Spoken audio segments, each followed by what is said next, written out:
part that drinks the water. That part, we call it the roots. Can you say roots? Roots. Roots. Does anybody have the picture of the roots? Dana. Look, do you see the part of the roots? Yes. What's that part? What does that part do? Drink. It drinks the water. Mira, Lorena tiene la raíz, ¿te fijas? Mira, está creciendo la raíz abajo de la tierra. ¿Y qué hace la raíz? Toma agua. Toma el agua para que la planta crezca. Muy bien. The approach or the principles that the state has acknowledged and builds its foundations upon is that the home language serves a very important purpose in the child's overall development and serves as the foundation for a second language or English language acquisition. So in ideal circumstances, we would promote both. Very intentionally, very systematically, supporting home language development, while also recognizing both the capacity of children and the benefits of introducing the second language during those early childhood years. Who's been around you? Am I the sun? Yeah. Then what planet are you? Mercury. You're Mercury? What we try to provide children is a real bilingual environment. 有写着什么不同的字，对不对？所以呢，就好像拼图一样，你们可以帮我拼出来吗？我们是不是要做地？ So children can interact with both teacher in the classroom and get opportunity to use the language, practice the language. Before we go around, fast or slow? And also our co-teaching model make children believe that two languages can work very well and two languages can be used in the same place, and also the people speak different language can work together. Something to do as a farmer. Let's do this, farmer. We're raking, farmer. One of my aides is Spanish speaker, so she's always speaking Spanish to the students. Un caballo? Ok, aquí está el caballo. The other aide speaks only English. We're gonna play too. Play too? Yeah. So those students who speak only Spanish can always go back to the aide who speaks the Spanish part, and the students who speak English go to the other aide that speaks English. We went to a model where we needed a Spanish-speaking teacher in each classroom and an English-speaking teacher in each classroom.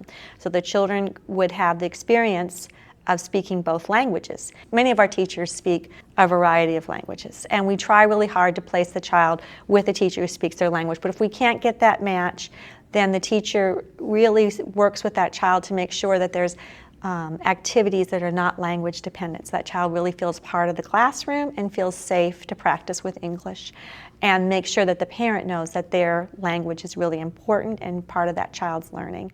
Both of the teachers are monolingual. They have a little bit of Spanish, but they're monolingual. So all of the assistants in the classroom speak Spanish. So the teachers will teach it in English, and then the assistants support in Spanish as well. Brian, ¿quieres hacer este? Teacher. No. Teacher. ¿Quieres ir a jugar otro Let's do juego? Little Red Riding Hood. No. ¿A dónde quieres jugar? Little Red Riding Hood. Teacher. We're starting to clean up because we only have 4 more minutes. Do you want me to help? Yo quiero trabajar con mi amigo. Emma speaks primarily English. When she started preschool, when she was 2.5, she spoke only Spanish. And then as she started in school, she started speaking only English.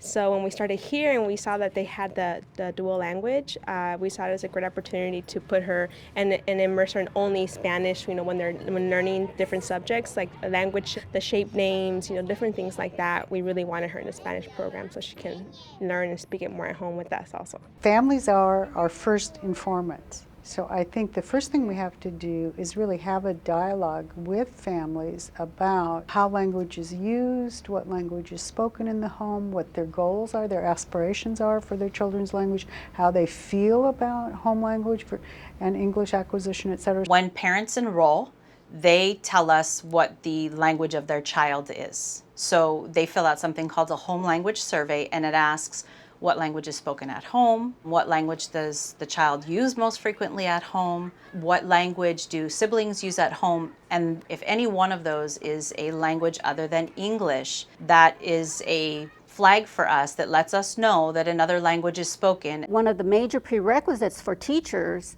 all teachers, but particularly for teachers that are working with dual language learners where they don't know the language, is their disposition to learn about the culture, to learn about the child, to show that warmth and consideration, even when you don't know the language of the child and you don't know the language of the family, to go out and search for resources to help you, to find people that can help you understand the language and the culture of the child, to find a mentor that can help you figure out these things.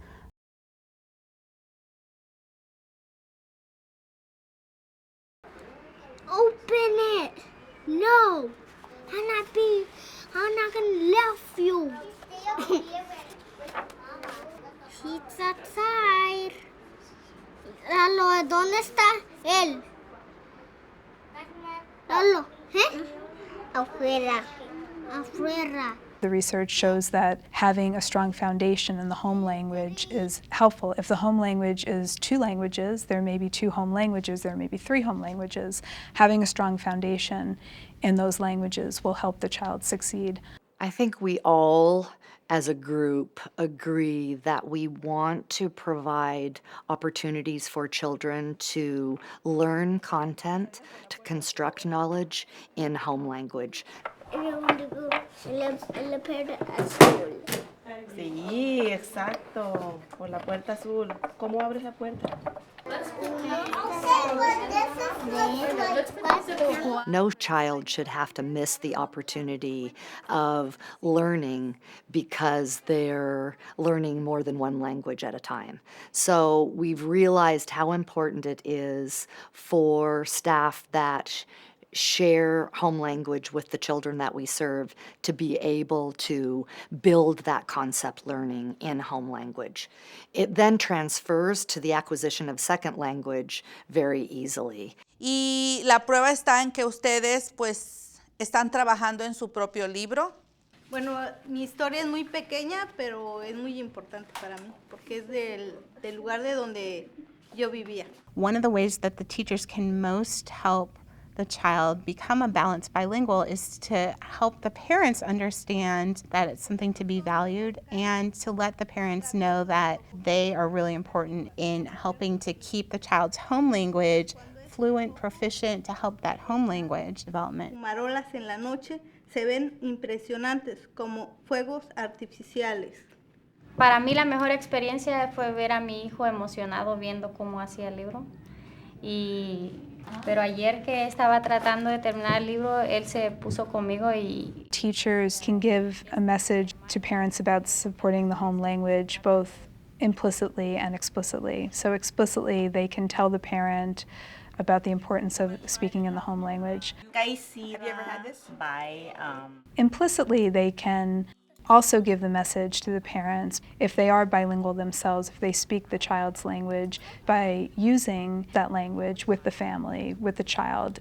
I think it's very important to have a basic understanding of what the normal patterns of development are in all children, not simply English-speaking children, not simply monolingual children, but children from diverse backgrounds, cultural backgrounds and language backgrounds. Well, bye. I think there's a huge amount of work that has to be done among the faculty in understanding first language development, second language acquisition, how that impacts overall development, and what are the implications then for instructional practices. It's something that all of us have to infuse in when we teach child development, when we teach assessment, when we teach engaging with parents. We all have to be familiar and skilled enough at least to provide the basic foundations around that. The state of California have developed very practical strategies for enhancing both English language development. I see a black sheep looking at me. And specific strategies that you can use to continue the maintenance of the home language and the continued development of the home language. Me dice que ponga a la sopa marucha en el fondo. One of the things that we've been hammering away at in general, not just specifically with dual language, but clearly this is important for dual language, is intentionality on the part of the teacher, where the teacher is very clear about what the goals and objectives are for learning. Say it in a big sentence. I see cows. Can you say cows? So I think that for teachers, what they need to remember is that social interaction is very important for language development.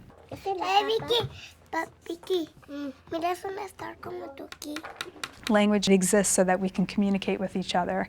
So that's how children need to learn language. They need to practice it in meaningful, interactive social contexts. That means interacting with adults as well as interacting with other children, with peers. So for a dual language learner, specifically, language is very important to make them feel comfortable. What do you think was on the other side, Denise? ¿Qué había en el otro lado del agua? If the child is hearing their language being spoken in the classroom, if they are seeing pictures that represent their families or their culture in the classroom, that's going to present a more warm and inviting environment for the child to feel comfortable. So this safe and warm environment is fundamental to the socio-emotional development, which then in turn assists with learning. 老师，我告诉你是，我可以用心来说话。你可以用什么来说话？心。你用心来说话。那你说说看，用心来说说话。Elaborated language and extended discourse is something that is extremely important for children to learn language. 你的心说完了吗？说完。说完了。可是我怎么都没听见啊？用心来说话呀。啊？用心来说话，所以就听不见。哦，用心来说话就听不见。One of the things we have to think about is structuring classrooms and programs that allow for more small group activity, more individualized activity, so that the extended discourse can take place. 要是你用嘴说话能听见。用嘴巴呢？用眼睛说得了吗？不能。可是你能用心来数数。For dual language learners, you would need to have bilingual books. For dual language learners, you would want to make sure that their culture is represented in the classroom through artifacts and through photographs and things of that nature. Clearly, you would want some representation of their language being used in the classroom depending upon the kind of program you have, so that they can hear their language being valued in the classroom.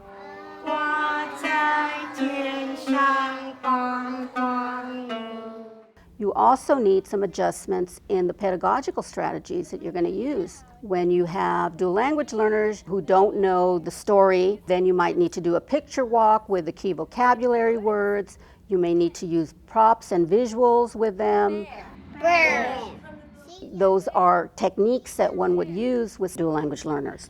Often staff will use books and storytelling with children in home language. They will make sure to ask open-ended questions. Again, that toolbox of developmentally appropriate teaching practices that they can implement and use to extend learning and build conceptual knowledge.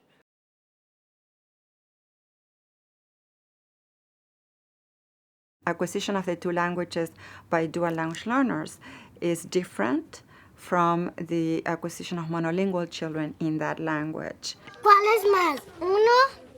¿Cuál es poquito? ¿Uno o dos? If the goal of the assessment is to learn what the child knows, and if we take into account that the child may know certain things in one language and not in the other, 1, 2, 3, 4. Okay. Then we need to look at what the child knows in both languages. Pero ya pone 4. Okay. And then based on that type of assessment that gives us information about the child's knowledge and skills in each language, then we can make decisions about what to focus on with the curriculum, how we want to change the curriculum or adapt it to address the child's level of language development in each language. We see a brown bear a red bird, a yellow duck, a blue horse. So those decisions can only be made when we have information about the child's level of development in each language. No se va a caer la paz. El paso de paz. Assessment is really just, in its broadest terms, collecting information about children's development so it can help you make decisions, educational decisions. So it can be everything from language screening to determine what's the dominant language of the child to a very in-depth language evaluation to determine if there is a language delay that requires intervention. And that's a very specific purpose that is different from understanding what this child is bringing into the classroom so I can build my instruction on it.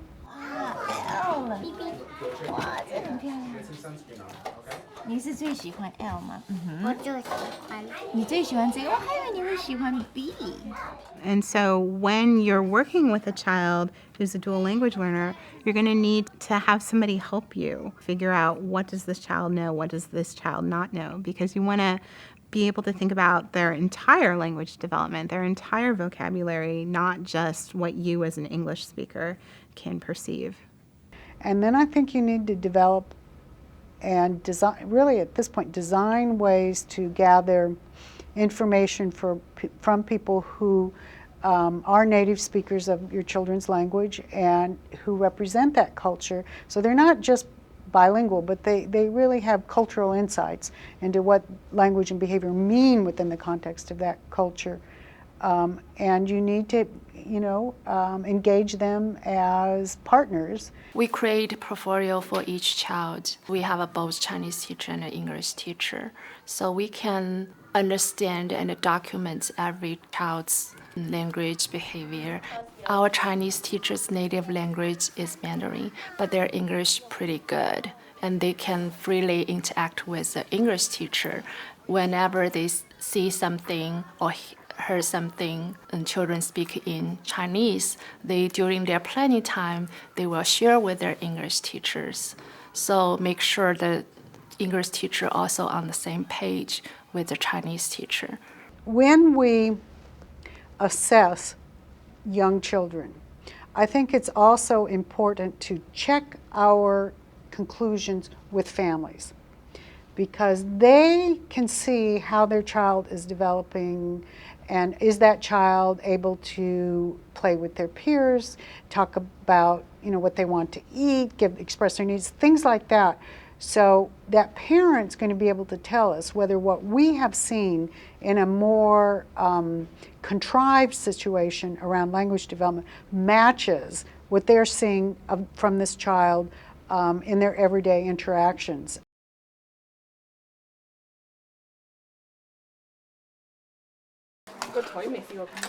Can I help you with it? One of the things that teachers want to do is help the family feel like their background, their cultural beliefs are really valued by the preschool community.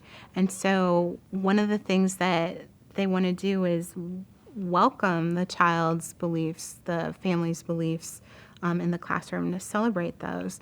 And so knowing about the beliefs, knowing about the background, knowing about the cultural traditions can help start up a conversation, can help have the family feel welcomed into the community. There are many ways in thinking about the curriculum to think about how parents and community members can contribute to the learning experiences. Having opportunities for the parents to come into the classroom, to read stories, talk about their family life, share things, especially if it's something that's not in the typical dominant culture. In a classroom or a setting where the teacher is not able to address the multiple languages of the students, then I think it's really important to provide a lot of context in terms of materials that represent the children's languages. I would think that environmental print is a key way that you can include the children's multiple languages. We're also talking with parents and asking through written forms, what are the languages spoken in the home? Who speaks those languages? How is language and literacy promoted at home? We use that information to be able to reflect families' home language and culture in the classroom. Tiene alas. Y ¿quién tiene un nombre que To create an environment that represents families, that's familiar and welcoming, to celebrate the diversity of our families.